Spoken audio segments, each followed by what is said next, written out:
The old house on Clemson Street was always the quietest on its street. The neighbors had long since grown accustomed to my routine of going out to the garden at 8 o'clock in the morning, watering my roses and dahlias, and then either going into town or staying home, occasionally receiving visitors from my book club. On this cool fall morning, I stood at the window watching the janitors remove fallen leaves from the sidewalk. My wrinkled hands clutched a cup of cooled tea. 73 is no joke, especially when you're reminded of it regularly. I wrinkled my nose, remembering the last conversation I'd had with my son. Hugo, as usual, had started from afar, talking about his colleagues who took a very responsible approach to caring for their elderly parents, and then he carelessly mentioned another brochure of the Sunny Harbor nursing home, which he was accidentally given at work. The brochure still lay untouched on my coffee table. "I'm perfectly capable of taking care of myself," I muttered, turning away from the window. My gaze fell on a photograph of my late husband, Ernest. It had been 3 years since he'd been gone, 3 years since my life had been divided into before and after. Ernest never treated me like a helpless old woman. We ran our small bookstore, Pages, together in downtown Crown Point until illness forced us to sell it. But even then, even in his last days, Ernest treated me as an equal. Not like Hugo and his wife Sylvia, who spoke to me with the tone of condescending overseers. I sighed and set the cup on the table. Somewhere in the street, a car honked. When I looked at my watch, I realized I was late for my walk. Every day, regardless of the weather, I walked at least 2 miles through the quiet streets of Crown Point, a habit Ernest had instilled in me years ago. "Movement is life, dear," he used to say. After getting dressed and taking my cane, more for safety than out of necessity, I walked outside. The air smelled like fall, fallen leaves and the smoke of fireplaces. I loved this time of year for the brightness of the colors and the lack of stifling summer heat. Crown Point in the fall looked like a picture from a glossy magazine, red and gold maples, neat houses with carved pumpkins on their porches, wreaths of corn cobs on their doors. As I passed the Taylor's house, I noticed that they had already set up Halloween decorations in the garden, glowing ghosts and plastic headstones. Too early, in my opinion, but youngsters are always in a hurry. Returning home around noon, I met the mailman who handed me a stack of envelopes, mostly bills and sales brochures, but there was also a letter from my friend Bertha in Arizona. We corresponded the old-fashioned way, preferring paper and ink to emails. At home, I made myself a turkey and cheese sandwich, made fresh tea, and sat down at the table to sort through the mail. An electric bill, a water bill, an ad for a new pizza place, a letter from Berta, and I frowned, looking at the envelope with no return address. Opening it, I found a brochure for an elderly care center. Inside was a note written in Sylvia's handwriting. "Think about it. It's not far from us. We could visit you more often." I crumpled the pamphlet and tossed it in the trash. They wouldn't leave me alone. Hugo visited me twice a month, and each visit turned into a lecture on the age-related risks of independent living. Sylvia was usually silent, but her gaze wandering around the rooms told me that she was already mentally arranging her furniture. In the back of my mind, I knew that they were not so much concerned about my safety as they were about the value of the house. Real estate in our neighborhood was skyrocketing in price. A neighbor's smaller house had recently sold for a hefty sum. A phone call interrupted my thoughts. It was Odette, my granddaughter. "Grandma, are you home? I finished class early and wanted to stop by." "Of course, dear." My voice warmed. I was just about to make cinnamon cookies. Odette was the light in my life. At 18, she was the only member of the family who actually listened to me instead of just nodding absent-mindedly. Unlike her parents, Odette never talked about nursing homes or security. Half an hour later, the doorbell heralded the arrival of her granddaughter. Odette, a slender girl with short dark hair and bright green eyes, hugged me tightly. "You smell like cinnamon," she smiled as she entered the house. "The cookies are already in the oven." I led my granddaughter into the kitchen. "How was your day?" Odette threw her bag on a chair and sat down at the table. "Nothing much. The economics lecture was deadly boring. And then lab practice, she was studying computer science at the local college. But I finished a project for a startup incubator. Do you want to see it?" Without waiting for an answer, Odette pulled out her laptop and opened some program with graphs and numbers. I nodded, even though I didn't understand much about the technical details. The important thing was that my granddaughter was engrossed. "And you know what?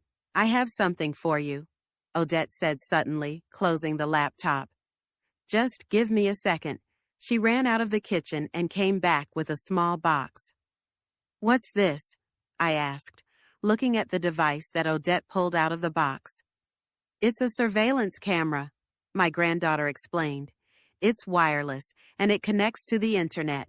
You can watch everything that happens at home, even when you're not there, through an app on your phone." I eyed the device warily. "Why would I do that?" Odette sat down next to me. "Grandma, remember when you said you sometimes felt like someone was in the house when you were away? That things didn't lay the way you left them?" I nodded. Indeed, I'd noticed oddities a few times. Books rearranged, furniture shifted, but I put it down to forgetfulness. "Well, with this camera, you'll know for sure. It records everything that happens and saves it in the cloud, which is an online storage facility. Plus, it's motion activated, so if someone enters the house, the camera will record it." I thought about it. The idea was tempting, but I didn't really trust modern technology. "I don't know how to use any of this stuff," I said. "I'll set it up," Odette assured me, "and I'll show you how to watch the tapes. It's really easy." For the next hour, Odette set up the camera on a bookshelf in the living room, giving me a good view of the front door and most of the room. She set up an app on my phone and gave me a little tutorial on how to use it. "Here, you click here, and you can see what's going on in real time. And here, you can see the previous day's entries." To my surprise, it wasn't as complicated as I had feared. I even felt some satisfaction in watching my living room through the phone screen. "Do your father and Sylvia know about this?" I asked, pointing to the camera. Odette shrugged. "I haven't told them." "Why? Don't tell them," I said firmly. "It would be our secret." After my granddaughter left, I sat in my chair for a long time, thinking. The camera gave me a strange sense of security. Now I could control the situation without relying on Hugo's or Sylvia's word. I had no doubt they were up to something. My son's last visit had been particularly insistent. Hugo had brought some papers for me to sign. Just formalities for insurance, as he put it. But I wouldn't sign them, saying I wanted to have them reviewed first by a lawyer I knew. Hugo was angry, though he tried not to show it. And Sylvia took a lot of pictures of the house with her phone, explaining that she wanted to preserve the memories. I hummed. Memories indeed, more like they were already planning how to get rid of my furniture and what they could sell. The thought made me bitter. We had once had a normal relationship. Hugo had been an attentive son, especially when he was young. But after he married Sylvia, everything changed. I never said it out loud, but I thought it was my daughter-in-law who was turning my son against me, whispering in his ear about money and inheritance. That evening, as I was getting ready for bed, I remembered that I had to go to my book club meeting tomorrow. We were going to discuss the novel Rebecca by Daphne du Maurier, one of my favorite books. The meeting was to be held at Gretchen Pierce's house 3 blocks away. As I tucked myself into bed, I thought tomorrow would be a good day to check on the security camera. I'd be gone at least 3 hours, and if anything happened in the house while I was gone, the camera would pick it up. With that thought, I fell asleep, feeling in control for the first time in a long time. In the morning, I was awakened by a phone call. It was Hugo, informing me that he was coming to see me in the afternoon on important business. I told him I would be at a book club meeting, but my son insisted that it was urgent and he would wait until I returned. As I hung up the phone, I frowned. What could be so urgent? Hugo usually preferred to come on weekends. I felt a vague unease. What if he wanted to take advantage of my absence to inspect the house or, worse, find and sign some documents on my behalf? He'd never done anything like this before, but lately I'd noticed a strange insistence and nervousness in him. Getting ready for the book club meeting, I checked to make sure my camera was working. The app showed that everything was fine. I mentally thanked Odette again for the gift. Now, if Hugo showed up early and started looking for something, I'd know about it. As I left a note on the kitchen table. I'll be there around 4. Got cookies in a jar.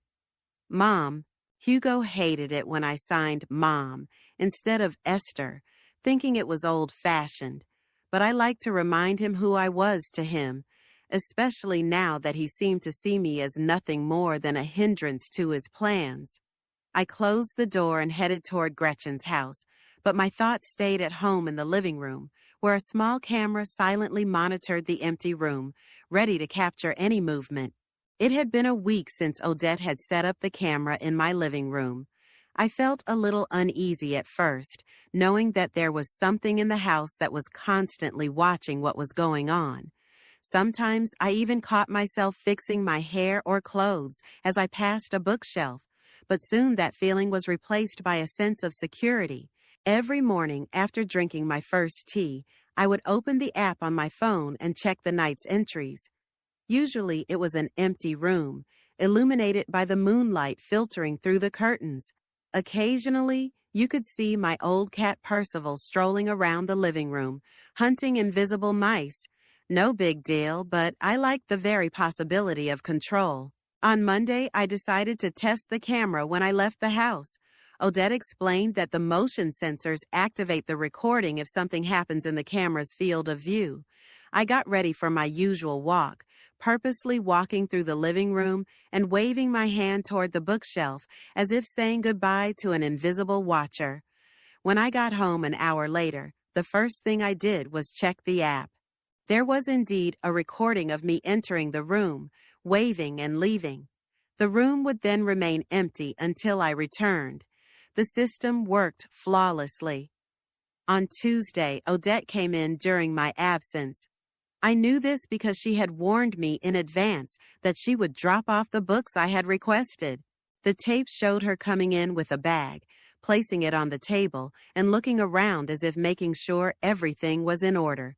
Then she walked over to the camera, waved and smiled, obviously for me, knowing I would be watching the tape. That little gesture touched me to the core. How lucky I am to have a granddaughter. Unlike Hugo and Sylvia, Odette really cared about my well-being, not my house or inheritance. She would often stop by my house after college, bringing fresh baked goods from the student bakery and talking about her classes. We could sit on the porch for hours, me with my knitting in my hands, her with her laptop in her lap, each busy doing her own thing but enjoying each other's company. Wednesday night, while looking through old photo albums, I came across images from Ernest and I's wedding. 52 years ago. Seemed like an eternity ago. In one of the photos, Ernest was holding me by the waist, both of us laughing, looking somewhere outside the frame. I don't remember what made us laugh so hard, but I remember that feeling of absolute happiness. Ernest wasn't just my husband, he was my best friend. We met in college, in an English literature course. We both took more out of love of reading than out of necessity. He was a tall, skinny guy with a mop of unruly brown hair and a wide smile. He argued with professors, quoted whole pages from Shakespeare and Dickens by heart, and could talk for hours about books he liked. We got married right after graduation. Neither he nor I had serious career plans. Ernest wanted to write novels. I dreamed of teaching literature. In the end, life turned out differently. He got a job at the local newspaper. I became an English teacher at Crown Point High School. But our common passion has always been books. The idea to open our own store came about by accident while on vacation in New England. We wandered into a small bookstore in a seaside town and fell in love with the atmosphere. The owner was an elderly gentleman who was about to retire. We sat all evening over a bottle of wine, discussing how we would run such a place ourselves. When we returned home, we discovered that the former hardware store building in downtown Crown Point was for sale. "That's a sign," Ernest said then, and we ventured out. For the next 30 years, the Pages was the center of our lives. The store never brought in much revenue, but we didn't complain. It was a place where literature lovers from all over the city gathered, where readings and discussions were held, where parents brought their children for Saturday story hours. Ernest personally selected books for regular customers, knowing their tastes and preferences. I did the bookkeeping and organized events. When we had Hugo, he practically lived in the store for the first few years. I set up a toy corner for him behind the counter where he could play while we worked. Later, he would help set up books and serve customers. He seemed to have inherited our love of literature. But as he got older, his interests changed. He chose a career in real estate, which always made Ernest a little sad, although he never showed it to his son. When Hugo had Odette, Ernest and I were over the moon. We often took her to our house on weekends, read books to her, took her to the park. Ernest made a special shelf for her at the store with books he thought every child should read before they grew up. On each of her birthdays, he added a new book to the collection. I sighed, closing the album. How proud Ernest would be of Odette now. She had grown up to be a smart, kind, and independent girl, even though Hugo and Sylvia had never taken much interest in her hobbies. Ernest always said she had a spark in her that needed to be cherished and nurtured. Thursday morning, I got a text from Hugo that he and Sylvia were going to stop by on Saturday. "There's important news, Mom," he wrote. Those words made me wary. Usually big news, as he put it, meant another push for me to move. I decided to prepare for their visit. I baked apple pie, Hugo's favorite dessert since childhood, though in recent years he'd always refused, citing diet. She put the house in perfect order so that Sylvia would have no reason to criticize, and, of course, checked the camera. It worked perfectly. Friday passed in the usual routine. I visited my book club, went to the grocery store, watered the flowers in the backyard. In the evening, Odette called to tell me about Hugo and Sylvia's upcoming visit. "Do you want me to come too?" she suggested. "No, honey," I said. "I can manage on my own. Besides, you said you had some important project on Saturday." "I can postpone it," she insisted. "You don't have to." I tried to sound confident. "If anything goes wrong, I'll call you." We talked some more and I said goodnight. After we talked, I felt a strange uneasiness. What if Hugo and Sylvia were serious about making me move? What if they came with some paperwork or a lawyer? I suddenly realized that I needed support. Saturday morning, I called my longtime friend Eleanor. We had met back in the days when I worked at the school, and she was the school librarian. Now we shared not only common memories, but also similar problems with children who think they know best how to live our lives. "Nora, would you mind stopping by my house today?" I asked. "Hugo and his wife are coming, and I have a bad feeling about it." "Of course, darling," she said. "I was just on my way downtown. I can stop by around 3. "They'll be here at 2, I said. "If you don't hear from me in an hour that everything's all right, come." Eleanor nodded understandingly. "It's a deal. Stay there." At exactly 2 o'clock, I heard the sound of a car pulling up. I looked out the window and saw Hugo's silver sedan parked at the curb. My son got out first, opening the door for Sylvia. They talked briefly about something, then headed toward the house. I opened the door before they could ring the bell. "Hello, Mom." Hugo kissed me on the cheek. He smelled like expensive cologne. "Hello, Esther," Sylvia said with a strained smile. She never called me Mom, not even in the early years of their marriage. Always only by first name, as if to emphasize the distance between us. "Come on in." I stepped back, letting them into the house. "I've made tea and cake." "We just had lunch," Sylvia said quickly, but Hugo interrupted her. "The pie sounds great, Mom. I haven't had your pastries in a long time." We walked through to the living room. I noticed Sylvia's gaze sliding around the room, lingering on the antique clock I'd gotten from my mother, the antique secretary, and the collection of porcelain figurines. She'd always taken an unnatural interest in the valuable things in my house. "How's Odette doing?" I asked, pouring tea. I hadn't seen her in a while. That was a little lie. Odette had stopped by the day before yesterday, but I didn't want Hugo to know how often we saw each other. "Okay," Hugo shrugged. "All studying as usual. We don't see her much ourselves."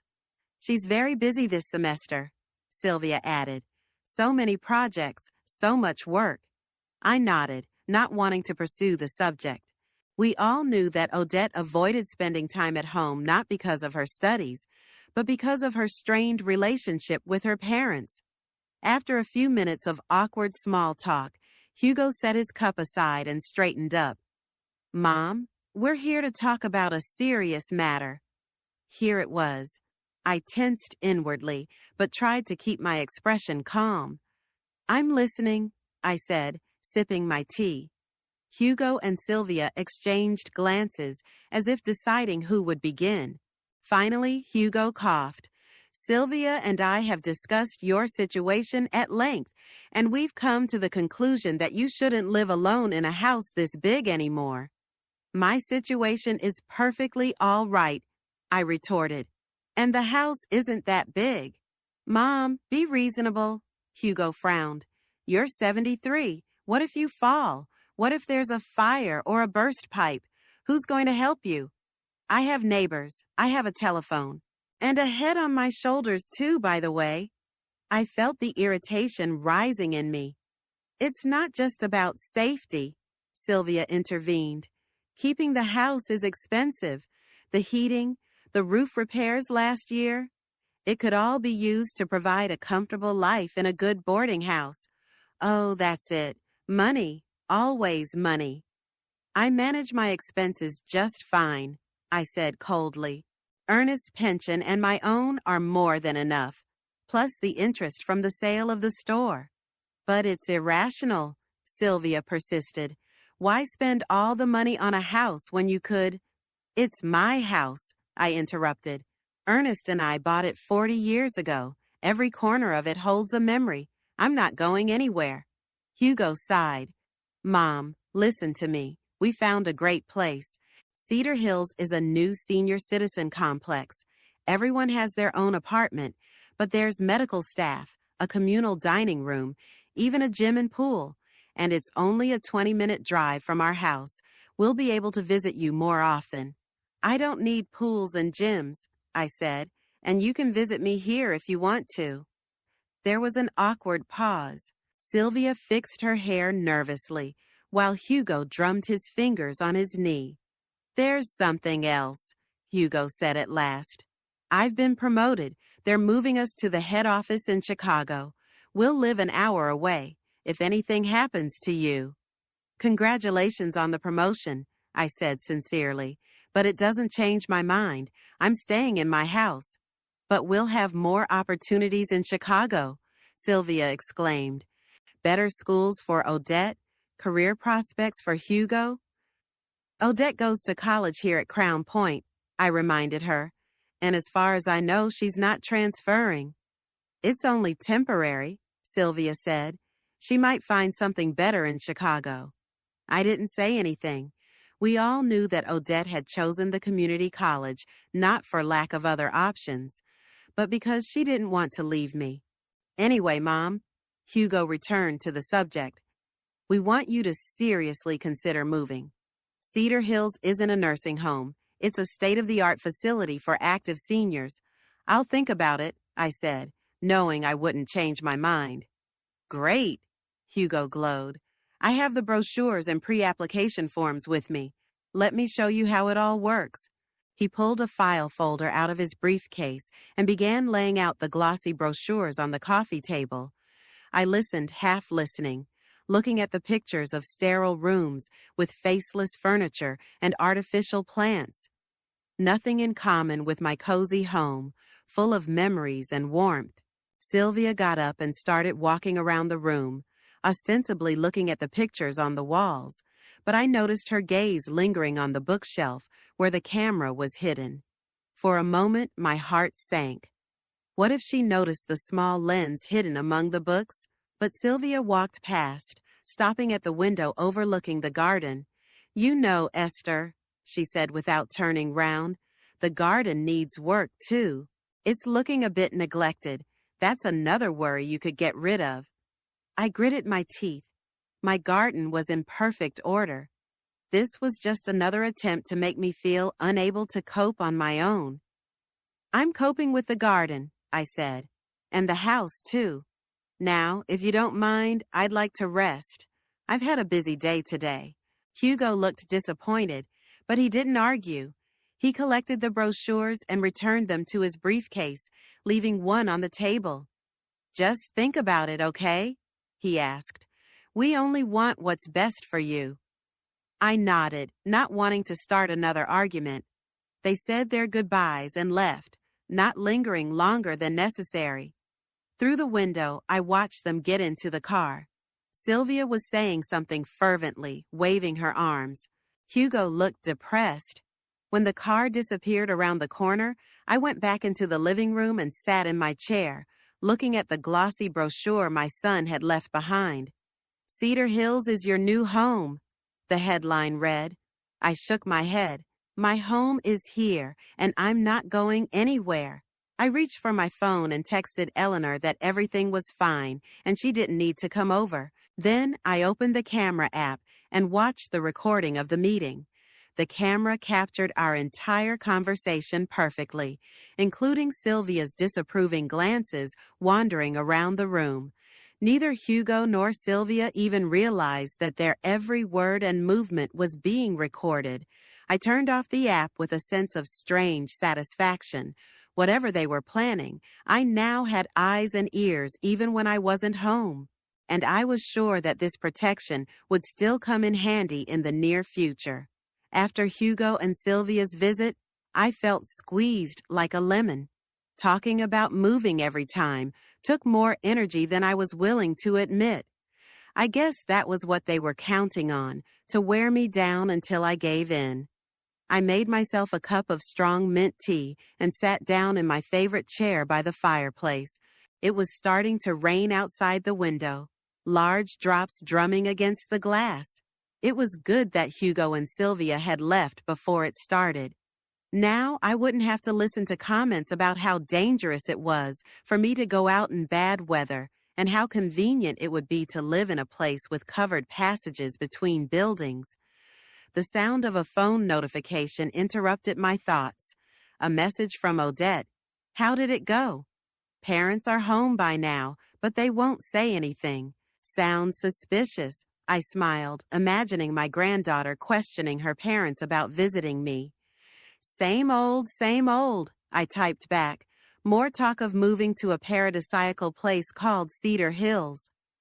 Odette answered almost instantly. There's that Hills thing again. Did they mention moving to Chicago? I frowned. Yeah, Hugo said he got a promotion. They didn't tell me anything. I don't want to move. I have college and all my projects here. Can I come over tomorrow? Sure, honey. I'll be waiting. Putting the phone down, I wondered. Why hadn't Hugo and Sylvia discussed such an important decision with their daughter? Maybe they knew Odette would be against it. Or, what if they planned to move without her? Leave her at college and settle down in Chicago with a new job and without a burdensome elderly mother demanding attention. The more I thought about it, the more suspicious their behavior seemed. I decided to take another look at the security footage. Maybe I had missed something important in their words or behavior. Opening the app on my phone, I found today's footage and turned on the playback. Here we are sitting in the living room, talking about moving. Nothing new. I fast-forwarded to the moment they left. The car pulled away, and then I noticed something that made me go cold. About 10 minutes after they left, while I was in the kitchen making tea, the front door opened again. Hugo was back, but not alone. With him was a tall, thin man in a gray suit, briefcase in hand. I recognized him, Reginald Thorpe, the family lawyer who had handled our affairs while Ernest was still alive. What is Thorpe doing in my house? And why did Hugo sneak back without calling me? The tape showed them entering the living room. Hugo looked around, obviously checking to see if I was around. Then he gestured for Thorpe to sit down, and then he took a seat next to him. "She's in the kitchen," Hugo said quietly. "We have a few minutes." Thorpe nodded and opened his briefcase. "I've been through the files," he said. "Everything's generally in order, but we'll need her signature on 2 forms. This one is for medical clearance, and this one is for prior consent to the transfer of financial management." Hugo took the papers and looked them over quickly. "Do you think she'll sign?" Thorpe pressed his lips together. "From what you've told me, I don't think she will. But there are options." "What are they?" The lawyer leaned closer, and I turned the volume up to maximum so I could hear better. "First, we could try an approach through her doctor. Dr. Mitchell, isn't it? If he attests to the beginning signs of dementia or other cognitive impairment, we can initiate proceedings to declare her partially financially incapacitated." I choked with indignation. Dementia? Me? I can do the New York Times crossword puzzle faster than my son. Dr. Mitchell would never agree to that. He's known me for 30 years and has always remarked on my mental clarity. "And if it doesn't work?" Hugo asked. Thorpe shrugged his shoulders. "There are other ways. We can document instances where she forgets something important, loses things, gets confused about time. A few testimonies like that from different people, and the court might take our side." "That would take a long time." Hugo frowned. "And we need to settle this before we move to Chicago." "What about her granddaughter?" Thorpe asked. "What's her? Odette? Could she help?" Hugo shook his head. "I don't think so. They're too close. Odette's always on her grandmother's side." "Too bad," Thorpe sighed. The testimony of a close relative would have been very useful. At that moment, Sylvia appeared on the tape. She came into the room, carefully closing the door behind her. "All clear," she said. "She's in the backyard, talking on the phone, probably with that friend of hers, Eleanor." I remembered that I had actually gone out to call Eleanor to cancel her visit, but I was sure that Hugo and Sylvia had already left by then.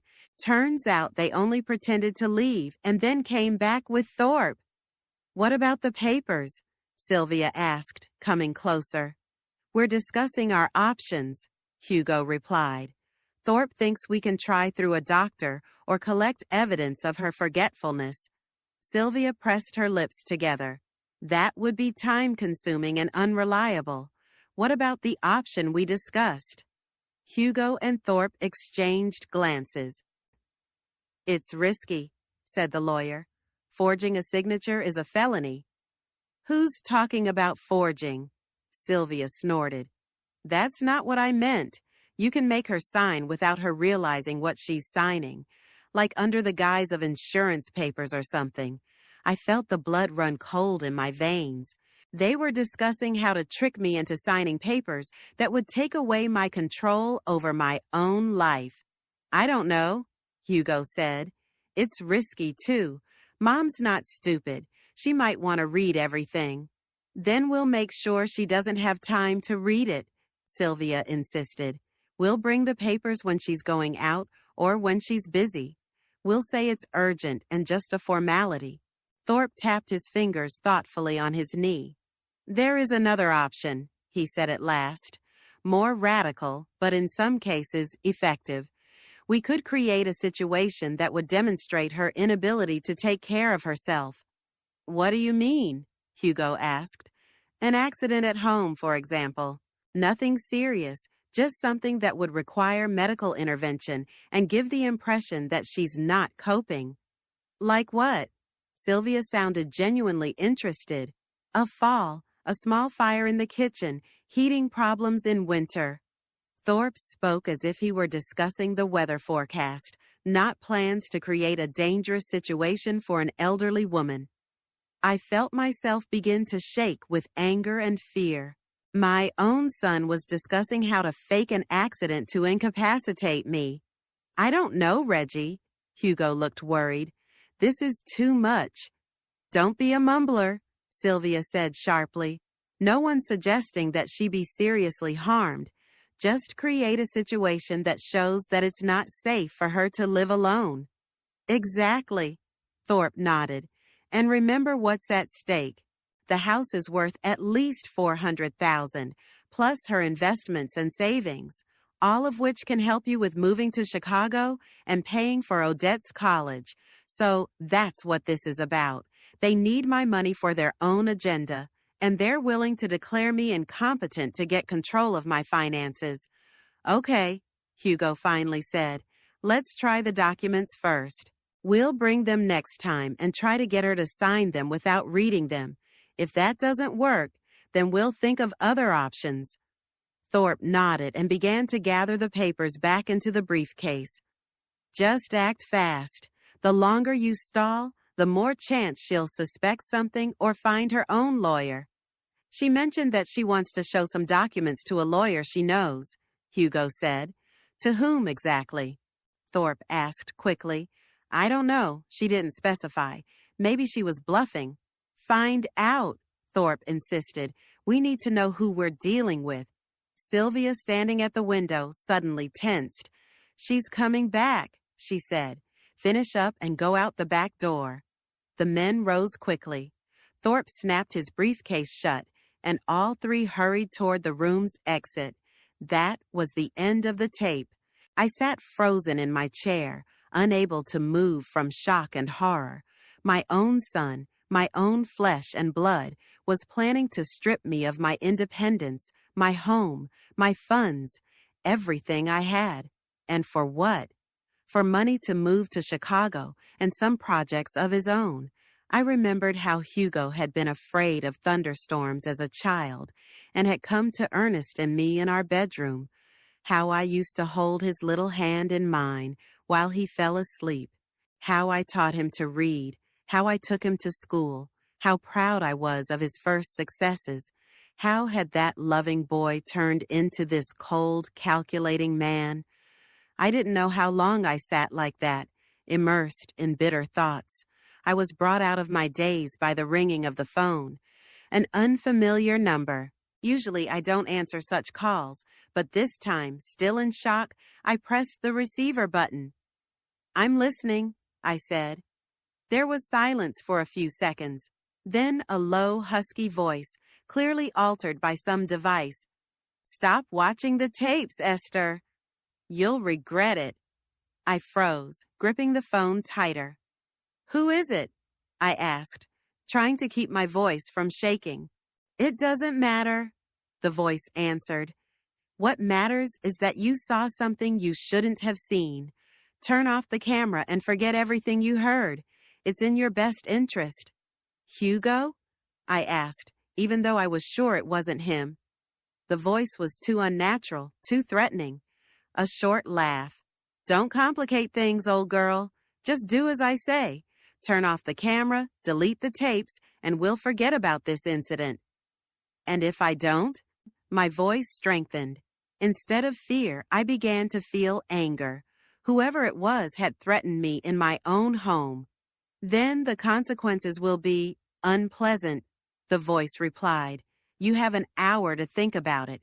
If the camera isn't turned off by then, you'll be in for a surprise. And don't call the police. It will only make things worse. The call was cut off. I slowly put the phone down. Who would know about the camera? Hugo and Sylvia certainly didn't. They wouldn't have discussed their plans so openly if they suspected they were being recorded. Odette? No, that's absurd. She set up the camera herself for my safety. Thorpe? That's unlikely. He's a lawyer, not a surveillance expert. Besides, if he knew about the tape, he would have warned Hugo. Someone else? Someone who somehow knew about the camera and didn't want me to see the tape? I decided to check again.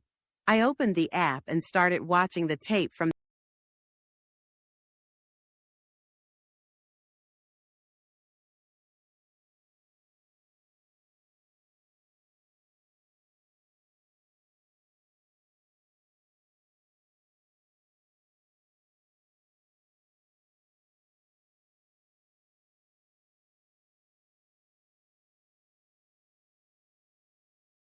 breaking glass. I think he jumped out the window at the back of the house. A few seconds later, I heard heavy footsteps in the hallway and Lyle's familiar voice. Mrs. Bellows, are you in there? It's Haddock. Yes, I answered, still shivering. Is he gone? I think so. He jumped out the back window. Can you open it? I carefully turned the latch and opened the door. Standing in front of me was Lyle Haddock, a 65-year-old stout man with gray hair, dressed in a jacket and jeans. In his right hand, he held a gun. I didn't realize he had a gun. Are you okay? He asked, quickly examining me with his gaze. Yeah, just scared, I replied, walking out of the bathroom. He was saying weird things about my son and some lawyer. Lyle frowned. Let's check the house first. Make sure he's really gone and no one else is here. We walked around the entire first floor. The front door was ajar. The lock had obviously been picked professionally, without much damage. In the study, desk drawers were pulled out, papers scattered. The living room was untouched. The kitchen window had been smashed. The burglar had escaped through it. The police will be here in a few minutes, Lyle said, holstering his gun under his jacket. I called them right after you called. I nodded, still feeling out of place. The stranger's words wouldn't come out of my head. Don't trust Lawyer Thorpe. He's not who he says he is. Lyle, I said when we got back to the living room, I need to show you something before the police get here. What is it? The tape. The surveillance tape my granddaughter installed in the house. His eyebrows went up. You have a security camera? That's good. Maybe it captured the burglar. No, not that. I shook my head. I mean, maybe that too, but I want to show you a tape from earlier today of my son and his wife visiting. Lyle looked puzzled, but nodded. Okay, let's take a look. I pulled out my phone and opened the app. Luckily, the camera was still working. The intruder either didn't know about it or hadn't had time to find it and disable it. I turned on the footage from when Hugo and Sylvia returned with Thorpe and handed the phone to Lyle.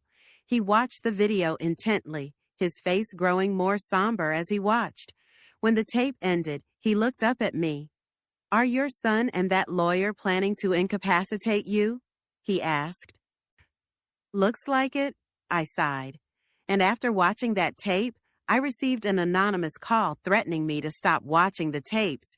And then I pointed to the broken door. This happened. Do you think the caller and the burglar are the same person? I don't know, I answered honestly. Maybe.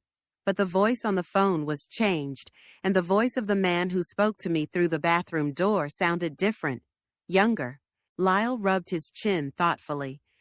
What exactly did the intruder say? Do you remember what he said? I tried to recite everything I'd heard, the warning about Thorpe, the mention of the hiding place under the stairs. Lyle listened without interrupting. Interesting, he said when I was done. It doesn't sound like the usual burglar. This man came for a specific purpose, either to warn you or to find something specific. There was the sound of a car and flashing lights outside. The police had arrived. Don't tell them about the tape with your son yet, Lyle said quickly. We'll deal with the break-in first. If they ask about the camera, tell them there's one, but don't mention the previous footage. I nodded, though I wasn't quite sure why it was necessary to keep that information from the police. You don't trust them? Lyle shook his head. It's not a matter of trust. It's just that if powerful people are involved, your son works in real estate, right? The lawyer's not the last man in town either, by the looks of it. We better figure out who's who before we press charges. There was a knock at the door and a voice announced, Crown Point Police! Open up, please! The next hour was spent talking to 2 police officers, a young patrolman named Daniel Reed and a more experienced female sergeant named Consuelo Martinez. They inspected the scene of the break-in, photographed the damage, and recorded my statement about what had happened. I told them that I heard the sounds of the break-in, hid in the bathroom, and called a neighbor, but I kept quiet about the previous events and the recording with Hugo. Do you have security cameras, Mrs. Bellows? Sergeant Martinez asked, looking around the living room. Yes, one, I pointed to the bookshelf. My granddaughter installed it recently. For my safety. Did it catch the intruder? I don't know. I haven't checked yet. I lied, feeling awkward. It all happened so fast. We'd like a copy of the tape, Martinez said. It would help with the investigation. Of course, I nodded. My granddaughter will help me with that. She's very tech-savvy. Do you have a place to sleep tonight? Officer Reed asked. The door will need to be repaired, and in the meantime, the house isn't secure. I hesitated. The thought of leaving my home was unpleasant. Where would I go? To Hugo's? After what I'd learned, that was impossible. She can stay at my place, Lyle interjected. I have a guest bedroom, and I'll have my friend Tom, who's a carpenter, do the door tomorrow morning. I looked at him gratefully. Eleanor would have offered me a bed for the night, too, but she lived alone, and it would be difficult for her to protect us in case of further trouble. The cops finished their inspection, left me a business card with a number to contact, and left, promising to patrol the neighborhood throughout the night. I packed the necessary things for the night, but before I left, Lyle and I decided to check out the stash the burglar had mentioned. The third rung of the staircase leading to the second floor did creak slightly and didn't seem as sturdy as the others. Lyle pressed it gently, and the step gave way. There's something here, he said, slipping his fingers into the gap and lifting the wooden panel. In the cavity beneath the step was a small, heavy paper bag. Lyle pulled it out and handed it to me. Inside was a flash drive and a piece of paper with printed text. Everything you need to know about RT and Operation Cedar Hills. Trust no one but LH. LH is me? Lyle wondered, looking at the note. Lyle Haddock. I nodded. Looks like someone knew I'd come to you for help. Or counted on it, he said thoughtfully. What was Operation Cedar Hills?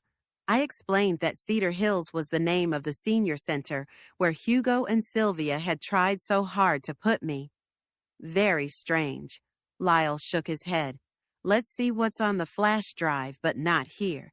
It'll be safer at my house. We walked out the back door, skirting the broken window in the kitchen. Lyle helped me temporarily board it up with some plywood I found in the shed. Then we walked through my backyard and the neighbor's yard to Lyle's house, a neat one-story structure with a wide porch.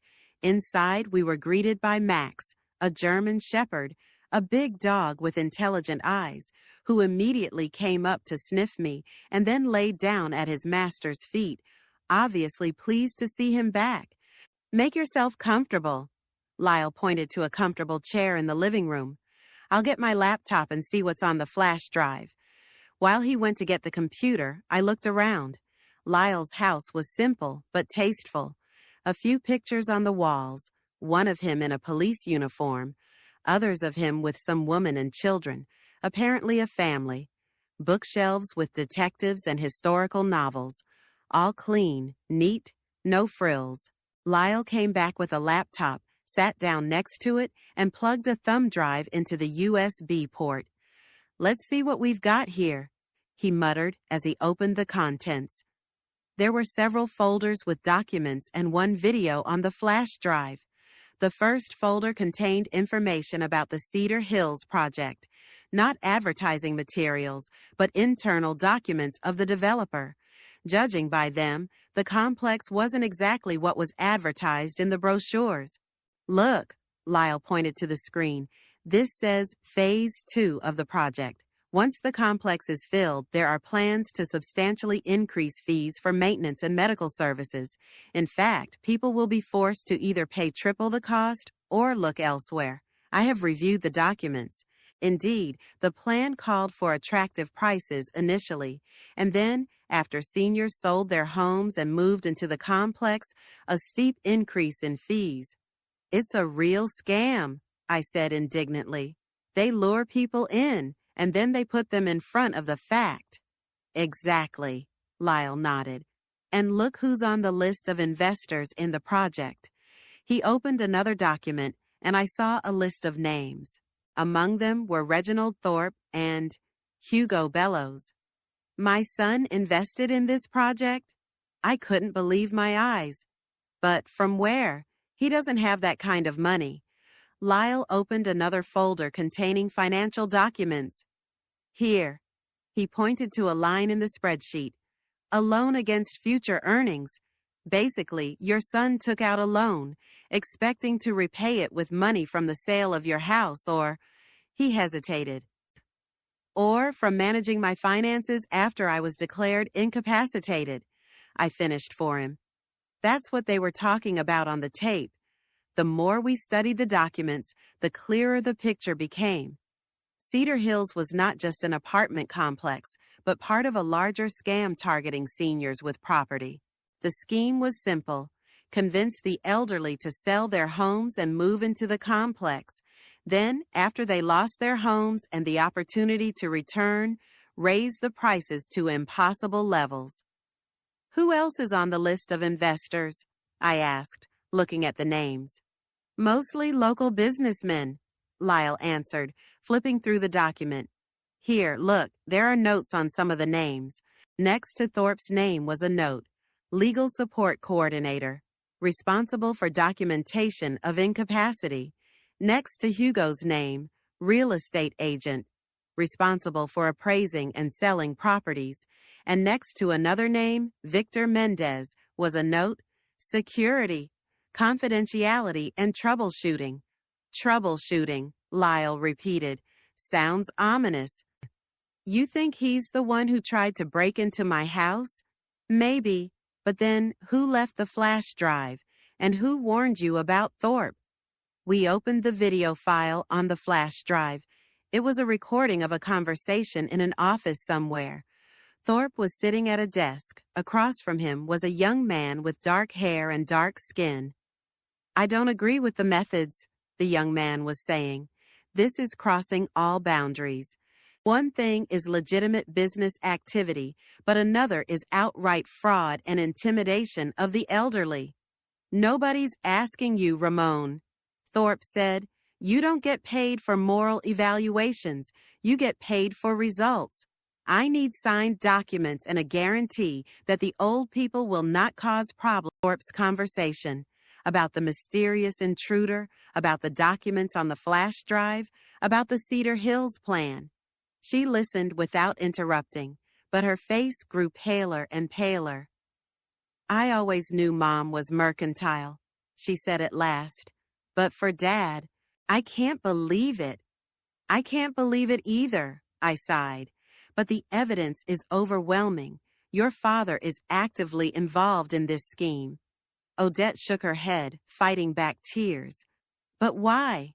I mean, they have everything. Good jobs, houses, cars. Maybe it's not as smooth as it looks," I said softly. "According to the documents, your father has serious debts." "What kind of debts? He never mentioned—" "I guess that's why he's so desperate to get control of my money and my house. He needs the funds, and urgently." Odette thought for a moment, Then her face cleared as if she remembered something. Wait, the other day I overheard my parents talking. Mom was yelling at Dad about some lost money and threatening divorce if he didn't fix the problem. I thought it was work-related, but now... I put my hand on her shoulder. Odette, I need your help, but you have to realize that this could be dangerous if your parents find out you're on my side. I don't care, she said firmly. I'm with you, Grandma. What do you need to do? For starters, can you find out more about your parents' financial situation? Carefully, without arousing suspicion. Odette nodded. They have a home office.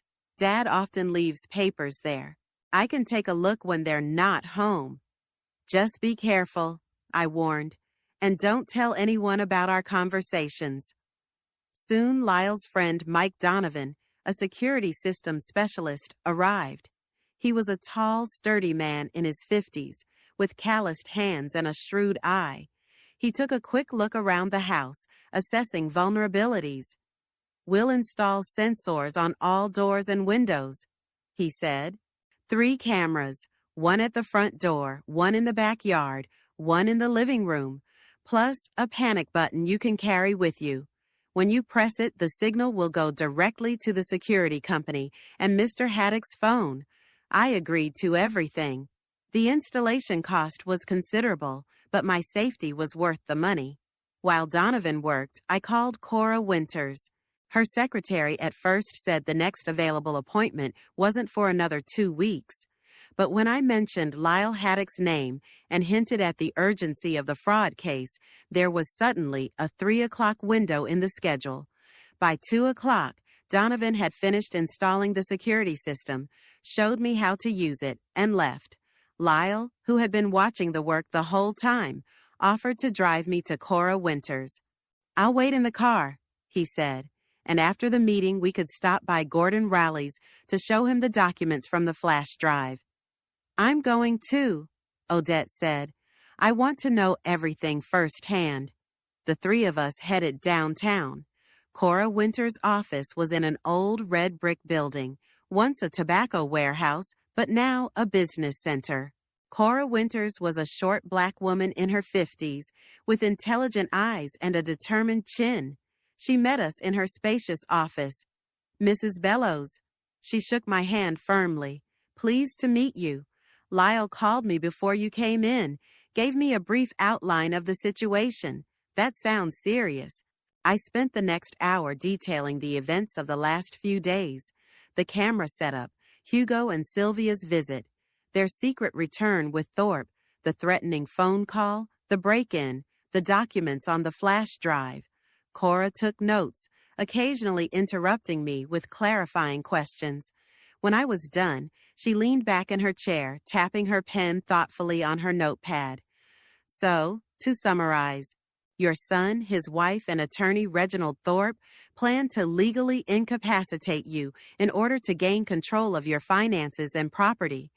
They need these funds to pay off your son's debts and to participate in the Cedar Hills Project, which is documented to be a pyramid scheme. In addition, there is a certain Victor Mendez in charge of fixing problems. Is that correct? Yes, I confirmed. That's correct. Do you have copies of all the documents? Yeah, Odette made them this morning. Here. I handed her an envelope with the printouts and a duplicate flash drive. This is a very serious matter, Mrs. Bellows. There are clear signs of fraud, collusion, and even threats to life and limb. We need to act quickly and decisively. What do you suggest? I asked. First, we need to legally protect you from being declared incompetent. We'll draw up a notarized declaration of your capacity, backed up by a medical examination. Do you know a reliable doctor who could do the examination? I've been thinking. Dr. Mitchell, my internist. I've known him for 30 years. He wouldn't perjure himself against me. Oh, that's great. Make an appointment with him as soon as possible. Secondly, we'll draw up a new will and power of attorney, appointing someone you trust completely as a trustee. How about Odette? I suggested. That's the best option. Cora agreed. She's a direct relative of yours. It'll look more natural. Third, we'll prepare a statement to law enforcement about attempted fraud and threats. But we'll hold off on filing it until we have more evidence. I can look for documents in Dad's office, Odette said. Just be careful, Cora warned. These people could be dangerous.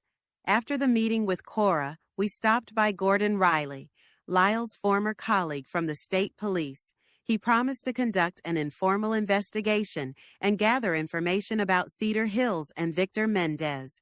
That evening, already at home, I got a call from Hugo. Mom, it's me. We need to talk right away. I'll come by tomorrow morning at 10 a.m. It's important. What is it about, Hugo? I asked, trying to sound normal. Not on the phone. Just stay home, okay? Preferably alone. When the conversation was over, Odette and I decided that I would meet Hugo, but Lyle would be nearby. Cameras would record the entire meeting. The next morning, Hugo arrived alone, without Sylvia.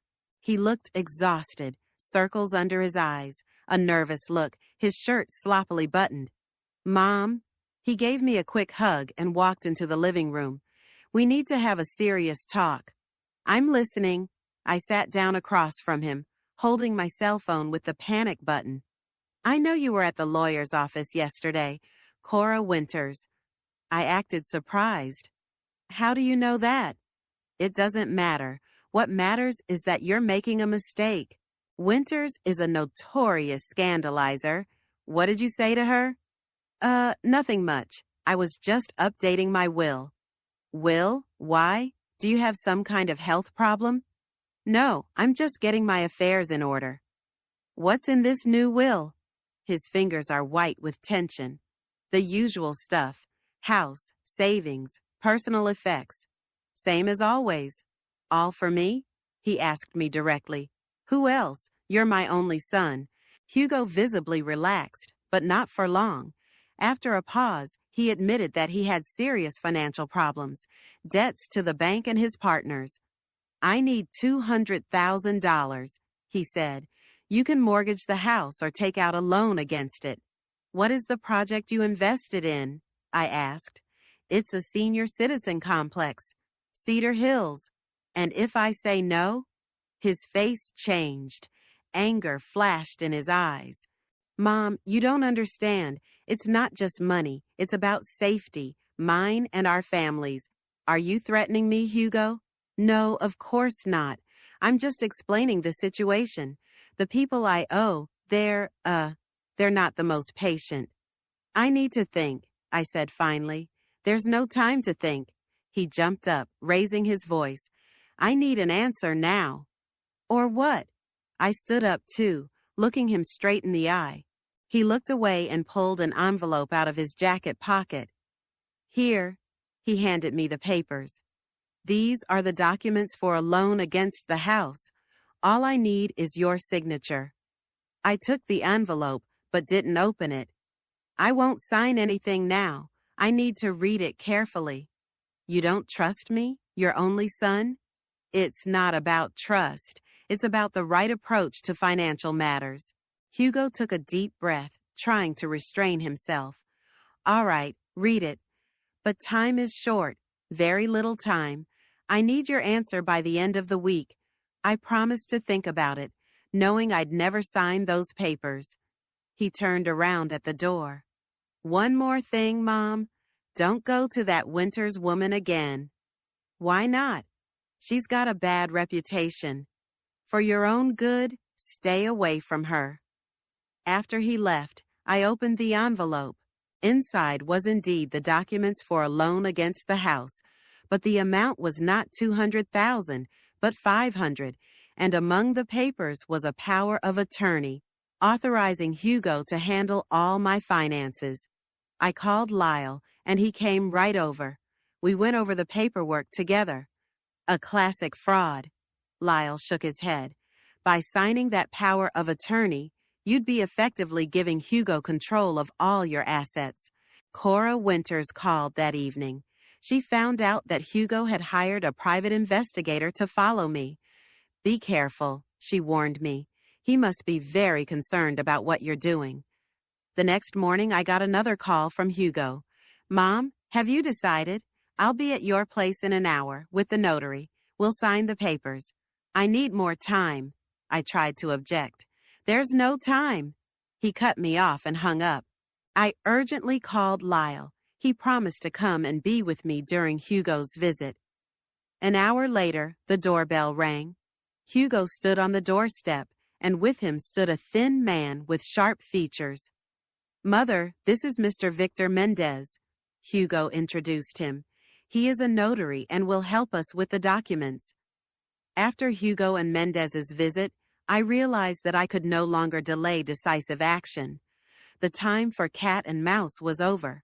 I had to fight back and protect not only my property, but also my dignity. Lyle, who rushed in on my call a few minutes after they left, had my full support. This Mendez guy isn't even a real notary, he said after reviewing the surveillance footage. I checked with the state's database of licensed notaries public. There's no Victor Mendez. So not only did they want my signature on questionable documents, but they used a fake notary to do it? I shook my head, trying to comprehend the depth of the betrayal. Exactly, and that's a serious offense. Lyle looked grim. Forgery, fraud, maybe even extortion. Gordon Riley thinks we have enough evidence for a formal investigation. We decided to act quickly. That same day, I visited Dr. Mitchell, who, after a thorough examination, issued me a medical certificate of full legal capacity. With these documents, Odette and I went to Cora Winters.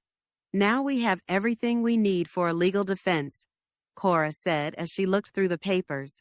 Medical reports, surveillance tapes, financial records of the Cedar Hills fraud. It's time to go on the offensive. What are you suggesting? I asked.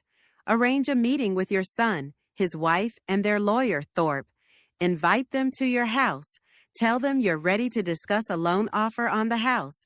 But what we're really going to do is we're going to surprise them, an unexpected surprise.